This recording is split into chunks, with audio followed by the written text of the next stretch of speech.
during this lockdown period, yeah, most people tend to go idle. Like me personally, I have been a mess, an outright mess. I don't know what I'm doing. I don't know what to do exactly.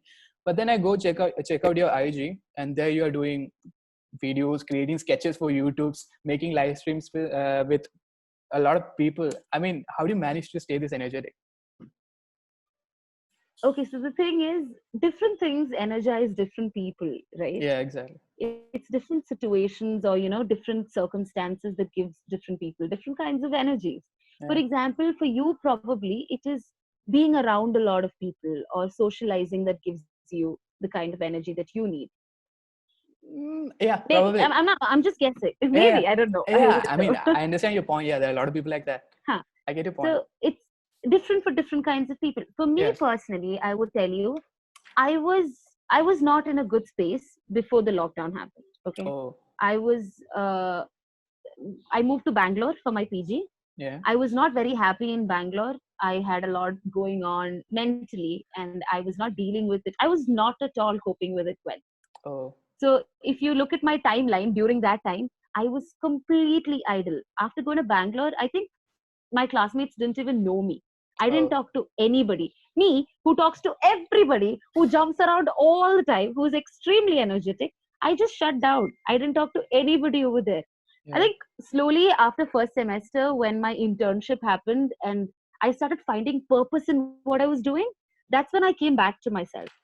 So it Okay. took me that I had to do something to get myself a spark, to realize that what I'm doing matters, Yeah. for me to even come back to my headspace. So once I found out that spark in me, then things have been okay with me.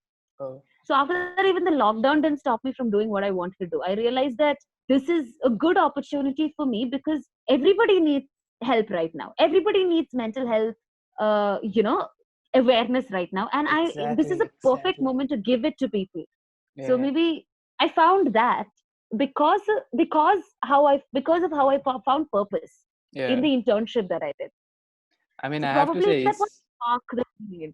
when people like me particularly look through your stuff. It's like, okay, there are things that we could do during this time. We could actually make use of this time. We could actually have a good time, Yeah, yeah. and it actually matters. And it's amazing that you're doing what you're doing. So another thing, yeah, before you Let's forget joined it's this, possible for everyone. yeah, Sure. I get the point. But the thing is that people don't realize that. People need to remember, People don't want to either. See, it's not that it's a productivity contest or anything. Not yeah, everybody does not have to be productive, like go around learning new skills or doing exactly. something, learn cooking. You don't have to. Maybe this is a time for you to unwind. Because honestly speaking, this has been a really good time for me to work on myself. Yeah, Because so far I've been doing so many things for other people that I was always so stressed, very, very stressed. I was extremely stressed. Now I find comfort in my mom.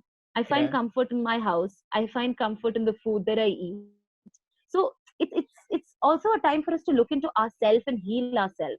So if even if you're not doing something productive for the outside world to see, working on yourself is also very productive, is also very calming and reassuring.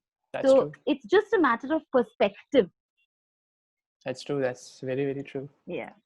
I did try to brief about Stories Revolutionary to our viewers, particularly Okay. most of the viewers would be students from our colleges. So Okay. Okay. there will be a lot of them who won't have much of an idea about the startup, the social startup. So why, Mhm. even though I tried to brief them, I don't think I can do a Mhm. much better job than one of the creators herself. So why don't you please explain to them what Stories Revolutionary is and what it is that you guys have been doing for the past year? Okay. So Stories Dictionary started in 2 years ago. Yeah. So our entire idea was to do live interviews. Okay. Instagram had just opened the live feature, two-way live feature. And we were like, okay, this is new. This is fun. Why don't we use it to do interviews? Because nobody is doing it. It's an Yeah. extremely new idea. Damn, we're so cool. It was that kind of an idea that came into our head. Okay. Because nobody was doing interview with that feature. And it was the perfect feature to do interviews. All right. So our plan was, see, it's very difficult to get some people to be interviewed because they're so busy in their daily lives. So we can't just Yeah. go and see them face to face. But asking them to take out their phone for 30 minutes, use Instagram is not such a big deal. Yeah. So we thought it's very easy to connect with really cool people, talk to them, get to know their stories. And even the name of Stories Revolutionary came very, very weirdly. Me and one of my friends, Haris, so we were talking about something with another friend of ours long time ago on having a talk show or something. So we were like, why not name it Sora Varayal and stuff? Yeah. So pinne, when we decided to start this, I simply suggested, why not Sora again? So Sora became story somehow. And then we were like, why just stories? Stories revolutionary, story. So it started from Sora, it became story, stories revolutionary. It was just an Clear expansion chain, of yeah. I have to say, yeah. it's a damn cool name though. It's a damn cool name. So that's how we started with it. So that was the beginning of Stories Revolutionary. All right. So we started off just with live interviews. We had absolutely no idea what else we were stepping into. Honestly, standing where we are today, looking back to where we started from, I'm so amazed at what we have, achieved or Yeah. what we have created. So when we started, it was just the four of us. We had nobody else in the team. We were just trying to have interviews and fix schedules. And our fourth or fifth interview in itself was Roshan Matthew. Yeah, I remember. We got Roshan Matthew, and we were awestruck. We were like, oh my god, we have hardly like 300, 400 followers or something, and we have Roshan Matthew to interview. That was the moment we realized that we have the capability to make some change. Yeah. We have it in us to do something. So from there, we were just like, we're going to go ahead with this. So we went ahead with live interviews, and then we had an idea to do public platform storytelling. So we went ahead with storytelling, real life, live storytelling. Yeah. So our first event, we just had bookings only. We did not have any tickets as such, but the event got filled with hardly 400 followers in our page. Yeah. The event was still filled. So we realized that Damn. there's a lot of love for storytelling, the concept of storytelling in Kerala, but we've not explored it much. Maybe, we can dig deeper into it. So we Yeah. started doing more and more, and then our team grew. Whenever people started helping us, we started taking them into our team. So they started loving how the team works. And eventually, when we did the Calicut event, I asked my mom, we want to name our team something. Volunteers is too mainstream and doesn't feel personal enough. What do Yeah. you think we could do? She said, why not name it Ulsaha Committee? That was where Ulsaha It was Committee came into her picture. idea. Oh my It was my god. mom's idea. And She's from too then cool. on, Ulsaha. Yeah, she's a very cool mom. Yeah. So Star Committee started becoming an emotion for us. We turned into a beautiful family. So we started doing events, and then new ideas started coming into picture with all these new people in our team. We have Team Battaka. Battaka is the team that handles social events, as in Yeah. dealing with social situations and circumstances and providing health, mental health support groups. So we do a lot of events like that under Battaka, Team Battaka. So we have Team Butterflies. Butterflies is the team that deals with the live interviews. We have Team Manyakili. Manyakili is the team that leads all the Instagram stories and Yeah. engaging with people. So it's really fun, all these things that we do. Damn. My next question is, how did this adventure come to be? Basically, there are 4 people behind this, yeah? How did Yes. you guys meet up, and how did this idea stem? What did it stem from? Okay. Okay, the 4 people, Harris, me, Tanya, and Naifa. Yeah. All right. So me and Harris, we know since childhood. We studied in the same school together. So he was my junior. We didn't speak to each other from school at all. After we passed out, we got into colleges, and Harris wanted to contact me, but he was scared to contact me. This is in the first year, second year of college or something, for another idea. It was about a team called Triumph that he was building. It was based on entrepreneurship and Oh. empowerment. Okay. We've done crazy things together, Rohit, like crazy things together. So that was his new idea. So he was scared to contact me. So he tells one of my cousins, who's a good writer, to tell me because she's my cousin. So she can directly tell me, right? Yeah. So she contacts me and we meet up and we talk about these things. We start this new amazing team called Triumph, and we release a magazine, India's first entrepreneurship magazine by children, students and stuff. We were crazy into it. We applied for the title for the magazine. It didn't work out. So we did Oh. not get the title approved. So we filed an RTI. We did a Oh my lot of god. things. It was fun. It was fun though. So me and Harris got close like that. Okay. Okay. After that, me and Harris started a lot of new adventures. We started a lot of other new teams. We worked on a lot of other things. So that's the kind of relationship me and Harris had. Okay. Uh, but Tanya Yeah. uh, conducted an event under Stories Worth Sharing. I don't know if you've heard about it. There's this thing called Stories Worth Sharing. So Okay. she conducted an event where you can share stories. Mm. So she once contacted me and she was like, "There's an event that I'm doing. It's called this. Would you like to share a story?" I said, "Why not? That would be very interesting." She asked me if I know anybody who would like to as well. So I called up all my friends. I called in Harris, I called in Arjun, another good friend of mine. I called in my mom. I was like, I'm taking everybody who can share a story. So we all registered and we all went for the event and we all Yeah. shared stories and it was beautiful. That's where Naifa was also sharing a story and I loved her story. People thought me and Naifa looked alike. Oh. And that's where me, Harris, Naifa, and Tanya met for the first time in our life. Okay. That's it. That's all that happened. We met Oh. once. After a few weeks, Harris had an idea. He simply made a WhatsApp group, Oh. and we all were there, and that's how it began. Just a four That's of you, the yeah? story. Yeah, just the four of us. Events that we have done, every single program that we've done, we've pulled it off via WhatsApp. My God. We don't meet each other. We meet each other on the day of the event or the Damn. day How do you guys even make it work?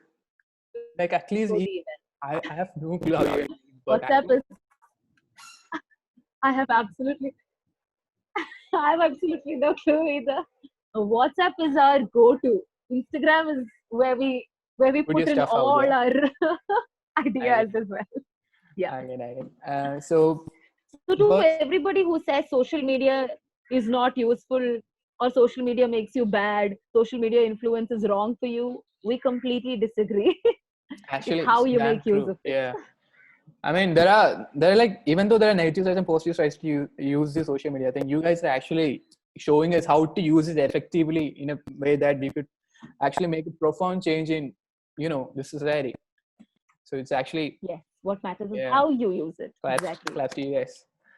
So was there ever a moment when you realized that, oh wait, damn, this has clicked. Now we have to actually keep going on and on and on. So was there any moment of realization like that? I think it's when we started, when we did the public event. When we were doing it online, we did not really realize the impact that we were having, even with messages that people were giving us, saying, "Oh, you guys are doing a good job. Oh, This is really cool." Even when people were saying things like that, it didn't hit us that hard. It was when we conducted an actual live event and we had 6 storytellers go up and share their story, and we were sitting in the audience and crying. We were oh, crying because we have pulled off such a beautiful event. After every single stories unfold, after seeing every single stories unfold, I have cried. After every single camp, I have cried because seeing how it impacts another person, seeing how what you're doing brings a change in another person, or how yeah. they come and hug you after it, right? That is intense. It's that moment when it hits you like, oh my God, we're doing good and we can't stop now. There's no going back. I can imagine. Yeah. It has to feel so good, yeah. It must be. It must Yes, be. definitely. Yeah. All the So effort becomes worth it. over the past year, you guys have conducted a lot of events, yeah, like post-book stories, social stories, Mhm. stories unfold. Yeah, but as I mentioned before, the one event that I actually want to talk about is Once Upon a Time, because I remember one night our friend texting me, they're like, this event is going to happen here, Ruth, you have to be here. It's going to be a ton of fun. Back then I couldn't make it, but then I Okay. remember when the pictures came out about blindfold conversations and meditation sessions, I You remember regretted it. thinking to myself, oh my god damn it, I missed this. I should not have missed out on this one. I mean, how fun was it? What was it like? Whose idea was it actually? Okay, so this happened. Uh, I was sitting in my psychology class while I Okay. was doing my degree, Yeah. and I think something extremely boring was going on in class, and I was not interested to listen to it. So I was just doodling in my paper, right? I was doodling and I was thinking about how traveling is such a hype nowadays. Yeah. How people who travel around are the ones who get a lot of acclaim. They're called jinn. They're given a lot of acclaim from random people saying, "Oh my God, you're traveling, Wanderlust. you're traveling, you're traveling." So I was just thinking, why is it that's happening? Because obviously you learn a lot when you travel, right? You Yeah. learn a lot, you experience new things, you see a new, you self heal. You start to heal yourself when you're traveling, because that's the kind of experiences that you go through.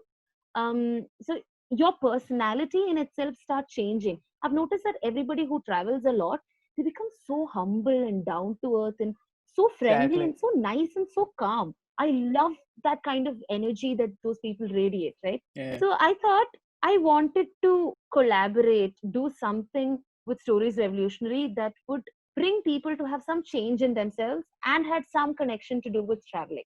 It just struck me while I was sitting in the classroom. So I started writing this down. I started doodling this down. So I was like traveling, Stories Revolutionary. Then I thought about how we could do camping, right? Tent camping, and how fun it is. So I connected that. And since I was in psychology classroom, I thought, well, we're doing it for the wellness of everybody anyway. So why not use certain therapies, or, have meditation sessions, do things that is better for mental health as well. So I just blotted down everything. I connected everything. And right Yeah. after my class got over, I ran outside. I took my phone. I took out our core group WhatsApp and I started sending voice notes. I said, guys, I have a brilliant idea. Hear me out. What do you think about this? We can collaborate with them. We can collaborate with them. We can do this. We can do this. I was so excited. And the response I got was also really good. So they were like, okay, that sounds really good. But do you think we can pull it off? I said, trust me, guys, we will do this. We can do this. Give it to Oh me. my I God. will do it. So I was that excited. So they said, okay, if you are so confident about it, why not? So it took very few months for us to decide that we're definitely doing this. Go ahead with it, fix it, and make it happen. I had absolutely no clue what we were getting into, but as it progressed, I realized this is one of the best things that can happen. So you asked me Oh. about the experience as well, right?